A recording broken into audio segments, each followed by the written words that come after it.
Hello friends, आज हम सीखेंगे सेल ऑर्गेनल्स के बारे में। ठीक है, सेल ऑर्गेनल्स के बारे में सीखेंगे कुछ सेल ऑर्गेनल। पहले सेल ऑर्गेनल्स होते क्या है? सेल ऑर्गेनल्स ऑर्गन के तरह ही होते हैं। ऑर्गन क्या होते हैं? ऑर्गन जो हमारी बॉडी में फंक्शन पार्ट काम करते हैं, जैसे किडनी, लीवर। किडनी का काम क्या है? ब्लड को प्यूरिफाई करने का। लीवर का काम क्या है? डाइजेशन करने का।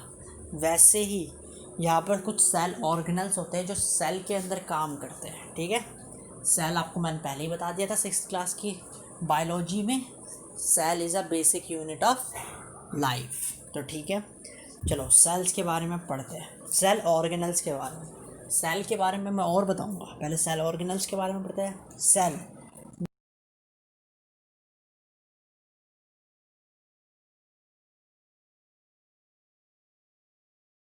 तीसरा, when cell is old or injured they rapidly destroy। चौथा, digest cartilage during the formation of bone। इन सब का क्या होता है? जो लाइजोसोम होता है ना, सुसाइड बैग्स कहते हैं, ये अपने आप ही मर जाते हैं। इनका काम ही क्या होता है?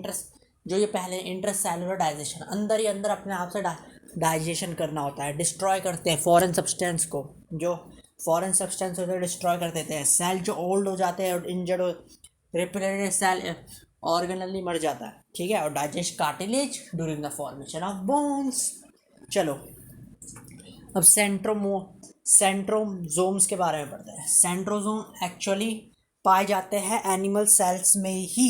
ठीक है, एनिमल सेल्स में ही पाए जाते हैं। उनका फंक्शन क्या होता है? Initiate and regulate cell division. जो सेंट्रोजोम्स होते हैं एनिमल सेल्स में क्या करते हैं? इनिशिएट और रेगुलेट करते हैं सेल डिवीजन का। जो हमारी बॉडी, हम लंबे हो रहे हैं, कैसे हो रहे हैं? मैंने ये पढ़ाया था, ये मियोसिस माइटोसिस के कारण होते हैं। और माइटोसिस क्या होता है? सेक्स सेल्स, जब एम्ब्रियो का फॉर्मेशन होता है तब होता है mitosis. The fusion of sperm and ovary हो तो तब होता है माइटोसिस। और तब भी सेल डिवीजन होता है। सेल डिवीजन तब किसके कारण? तब भी सेंट्रोजोम के कारण होता है। फॉर्म स्पिंडल फाइबर बनाते हैं centrosomes with the help of aster. ये सिर्फ एनिमल सेल्स से पाए जाते हैं। अब न्यूक्लियस बेसिक पार्ट होता है। सेल में ऐसे 3 बेसिक पार्ट होते हैं।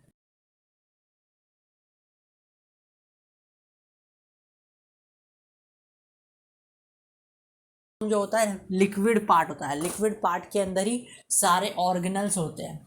न्यूक्लियस को छोड़ के, न्यूक्लियस कंट्रोल करता है। तो सेल मेम्ब्रेन जो होता है बाउंड्री होता है।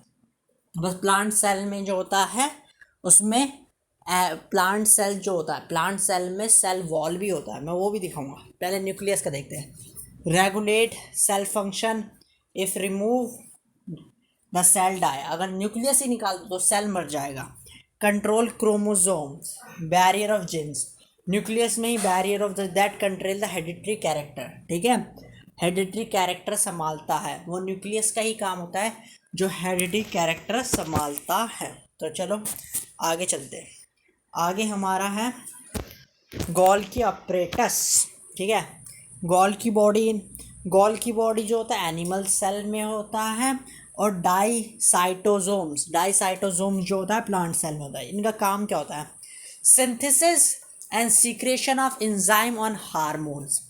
ठीक है, और formation of the acrosome of the sperm. Golgi body का यही काम होता है,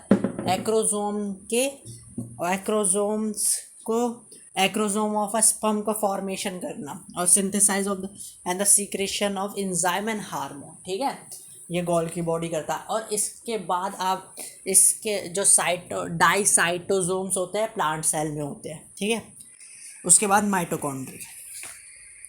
माइटोकॉन्ड्रिया का काम क्या होता है? माइटोकॉन्ड्रिया का काम होता है release of energy from pyruvic acid and produce in cytoplasm. ठीक है, मैंने कहा था ना, साइटोप्लाज्म एक पार्ट, न्यूक्लियस और सेल मेम्ब्रेन, सेल वॉल जो होता है प्लांट।